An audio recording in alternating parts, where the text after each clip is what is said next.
Menteri Koordinator Bidang Politik, Hukum dan Keamanan Mahfud MD menjadikan bom bunuh diri di Mapolsek Astana Anyar sebagai momentum untuk meningkatkan kewaspadaan.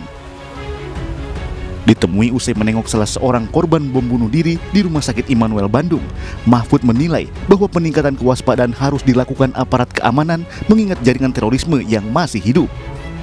Itu mari kerjasama, saling pengertian menjaga negara ini. Kita melakukan tindakan-tindakan yang sifatnya preventif, antisipatif, bahkan preemptif. Kita kerjasama karena ini negara kita bersama dan teroris itu adalah musuh kemanusiaan, bukan pejuang agama apapun teroris. Gubernur Jawa Barat Ridwan Kamil meminta masyarakat Bandung untuk tetap tenang. RK juga terus berkoordinasi dengan polisi mengenai kasus ini. Masyarakat harap tenang. Polisi sudah mengambil alih tindakan. Masyarakat Kota Bandung, masyarakat Jawa Barat harap tenang, situasi aman terkendali. Wali Kota Bandung Yana Mulyana yang datang ke lokasi kejadian ledakan meminta kepada masyarakat untuk tidak menyebarkan foto dan berita hoax. Ia juga memastikan bahwa pelayanan publik pemerintahan Kota Bandung tidak akan terganggu dengan adanya peristiwa ini. Dari Bandung, Jawa Barat, Tim Liputan iNews melaporkan. Pemirsa, Kapolri Jenderal Listio Sigit Prabowo meninjau Mapolsekta Astana Anyar Bandung pasca aksi bom bunuh diri di sana.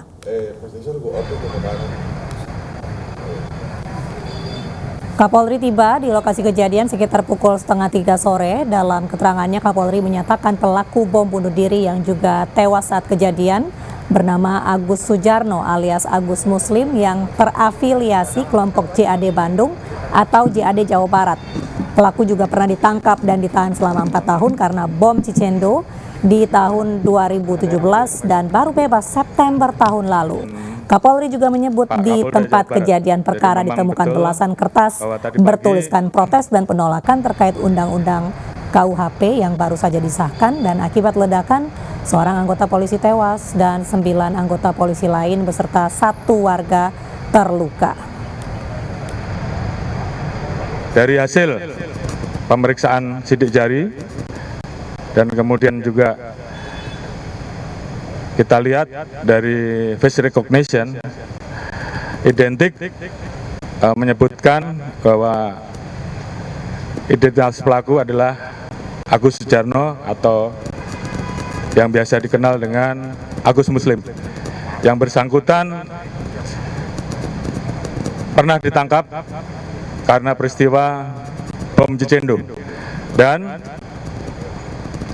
sempat dihukum 4 tahun. Di bulan September atau Oktober 2021 yang lalu yang bersangkutan bebas. Tentunya kegiatan yang bersangkutan kita ikuti. Namun demikian yang bisa kami jelaskan bahwa pelaku terafiliasi dengan kelompok JAD Bandung atau Ya pemirsa, kita terhubung dengan Profesor Hermawan Sulistyo selaku Kepala Puskabnas Universitas Bayangkara Jakarta. Selamat malam, Prof. Selamat malam. Ya, Prof, yang menjadi pertanyaan mungkin dari berbagai pihak, mengapa pelaku menargetkan polisi dalam serangannya? Ya, ini sudah lama ya sebetulnya, karena apa? Yang nangkep mereka kan polisi, yang bergerak untuk unit-unit anti teror kan polisi. Tetapi kalau kita lihat pernyataannya yang ditempel di sepeda motor, barang bukti sepeda motor itu disebutkan penegak hukum. Mengapa penegak hukum? Pelaku kan residivis. Pelaku ini sudah pernah dihukum 4 tahun, berarti dia sudah mengalami penanganan jaksa, penanganan polisi, kayak gitu. Lalu kenapa tidak tentara seperti di negara-negara lain?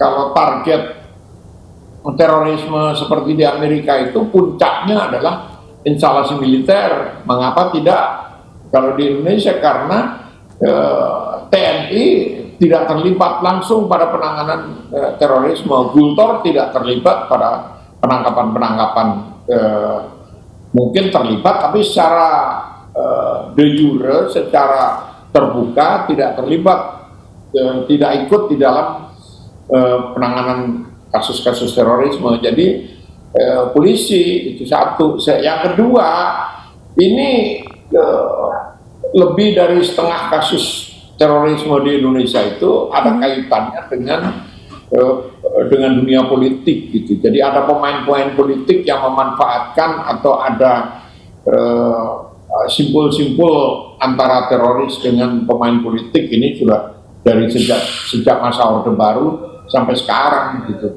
Prof, contoh nyata dari berhubungan dengan politik itu sendiri apa, Prof? Ya itu tadi.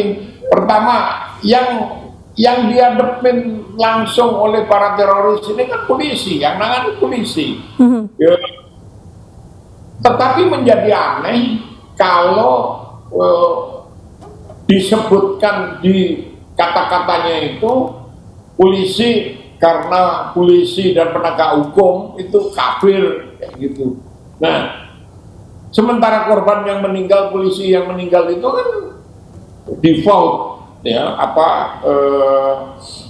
muslim yang taat, muslim yang soleh menurut pengakuan tetangga-tetangga, pengakuan orang yang kenal. Jadi targetnya apa? Targetnya polisi, karena polisi yang nangkepin, polisi yang nangani, polisi yang memasukkan mereka ke penjara. Berarti menurut Anda perlu pihak-pihak lain selain polisi dalam menangani kasus teroris ini? Enggak, tidak. Itu kan proses yang menurut saya ya polisinya harus lebih waspada aja. Karena apa? Ini jaringan ini masih hidup seperti kata Mahfud, ya ini masih hidup ya, masih ancamannya itu nyata. Buktinya ya tiap saat kejadian seperti ini masih terjadi. Prof Hermawan, kalau pelaku kan diketahui merupakan anggota JAD Bandung, tapi dari motornya ternyata plat Solo. Apakah pelaku ini tergabung dengan kelompok yang lebih besar lagi menurut Anda? Agak sulit ya, tapi kalau data jaringan kan Densus dan BNPT itu sebetulnya sudah punya, ya, cuman jumlahnya kan besar sekali, ribuan orang, jadi mendata lalu mengikuti mereka bergerak kemana segala macam itu tidak mudah, ya, karena keterbatasan personil, keterbatasan alat. DF, ya, Direction Finder yang dimiliki Polri aja itu hanya dimiliki oleh Densus Mabes, Densus daerah itu tidak semua, Satgaswil Densus itu tidak semua punya DF gitu, Direction Finder, untuk mengikuti jejak-jejak para pelaku gitu. Dan karena harganya mahal, operasinya sulit, mahal gitu, sehingga nggak tertelusuri semua. Ini aja contohnya 4 tahun setelah keluar residivis, dari September sampai sekarang terdeteksi. Kalau dari pernyataan Kapolri terdeteksi, lalu kenapa tidak bisa dicegah? Ya jumlahnya terlalu banyak, itu satu. Lalu yang kedua kan juga dari modus operandinya, penggunaan perangkat ngebom. Perangkat ngebom itu ini kategori seperti ini tuh shrapnel, istilah generiknya, istilah umumnya itu shrapnel. Yang kalau kata Ali Imron itu sebetulnya itu kelasnya mercon. Ya memang mercon, tapi dia dikasih paku umumnya bukan paku payung ada dicampur-campur, tapi paku ukuran 7. Kalau paku ukuran 7 diletakkan dengan mercon, akibatnya apa? Nyebar tanpa pola yang kena orang-orang yang di dekatnya. Ini misalnya sekarang ada 8 korban polisi. 8 korban polisi, luka-lukanya sobekan sayap-sayap, itu jelas dari luka-luka paku. Nah, kalau bahan dasarnya adalah shrapnel dari paku dan dari bom, nah sama seperti sebelum-sebelum ini, umumnya dari kategorinya itu bondet atau bom ikan, bom untuk ilegal untuk nangkep ikan, atau yang lebih dibuat khusus seperti sekarang ini, gitu. Itu gampangnya, bikinnya lebih gampang, bahannya lebih mudah, tapi daya ledaknya juga tidak begitu besar. Shrapnel sudah ditemukan waktu bom Tamrin dengan jarak ledakan sampai 150 meter. Cukup besar karena bahan yang digunakan juga lebih besar, bondet. Iya, tapi kalau shrapnel lebih gampang, lalu pelaku jaringan pelakunya JAD ini sulit dideteksi karena jumlahnya banyak dan di masyarakat kelas bawah kayak gitu, ini menjadi berbahaya pada kasus-kasus nanti yang kritikal, waktu-waktu kritikal itu seperti tahun baru, malam Natal, itu menjadi kewaspadaan khusus bagi polisi gitu, karena sasarannya itu mereka. Yang kedua, kenapa polisi? Karena kalau polisi diserang, polisi nembak balik atau melakukan pembalasan, akibatnya seringkali ditembak mati pelaku. Itu yang dicari gitu. Kenapa? Kalau ditembak mati oleh polisi, mereka yakin masuk surga. Jadi kalau pada kasus bom Surabaya misalnya, itu pelakunya marah karena polisinya nangkep dia hidup-hidup. Jadi seperti ada balas dendam begitu ya, Prof ya? Tidak ditembak. Nah, itu marah karena mereka nggak jadi masuk surga kan gitu. Itu sebabnya polisi dijadikan medium untuk naik ke surga. Baik, ya terima kasih Profesor Hermawan Sulistyo selaku Kapus Kamnas Universitas Bayangkara Jakarta sudah bergabung di iNews malam hari ini. Terima kasih. Ya pemirsa, dalam sidang lanjutan kasus pembunuhan Brigadir Yosua dengan terdakwa Ricky Rizal, Richard Eliezer dan Kuat Ma'ruf, jaksa penuntut umum menunjukkan barang bukti mulai dari baju yang digunakan Sambo di momen pembunuhan Yosua, sejumlah senjata milik Sambo dan para ajudan, serta amunisi yang telah disiapkan Sambo sebelum pembunuhan terjadi. Untuk baju yang saya gunakan jenisnya PDL, tapi apakah ini saya tidak tahu pasti karena sudah lama. Ya.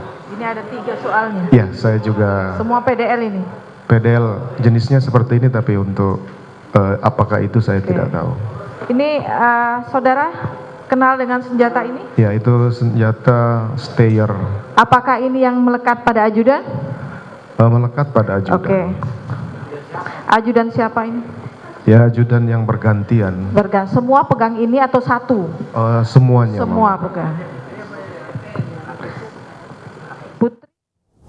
Sementara itu pernyataan Hajar Cat yang menjadi momen penentu Richard Eliezer menembak Brigadir Yosua jadi perdebatan di ruang sidang. Sambo mengaku tidak berpikir untuk memukul ataupun menembak Yosua, sementara Eliezer mengatakan bahwa Sambo secara jelas memerintahkannya untuk menembak Yosua.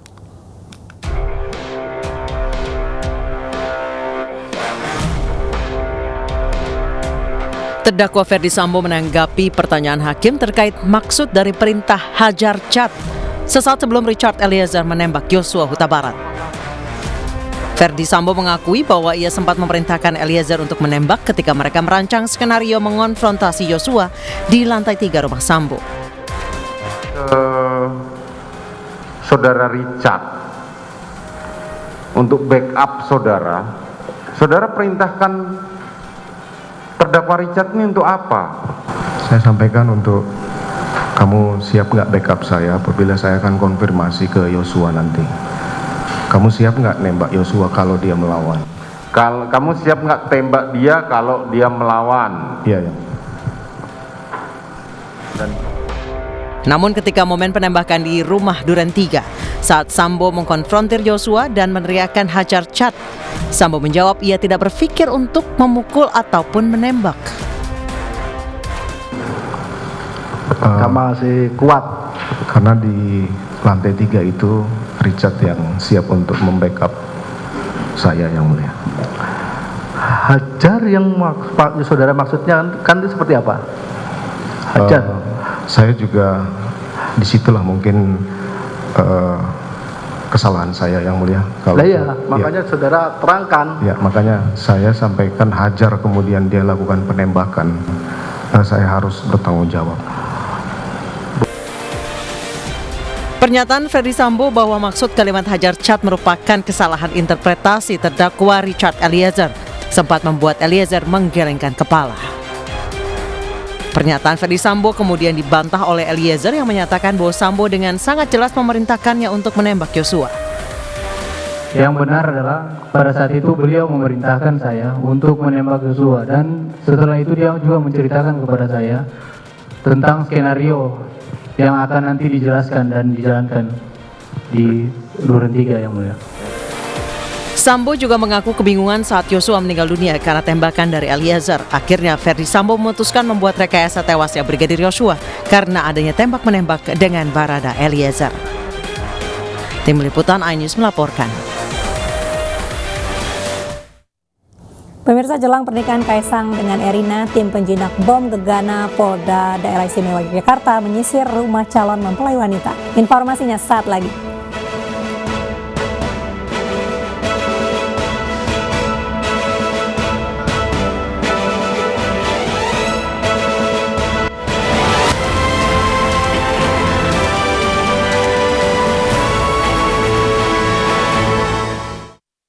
Jepit. Karena kemarin gini Pak, pas gua lihat sidangnya dia, yang saksi-saksinya dia kan udah pada ini semua nih. Iya, udah pada ngomong ya. Udah pada ngomong semua kan. Nah yang masih bertahan tuh tinggal si Ricky sama si Kuat doang. Iya, kan soalnya anak buah banget. Ya, Besti banget kan.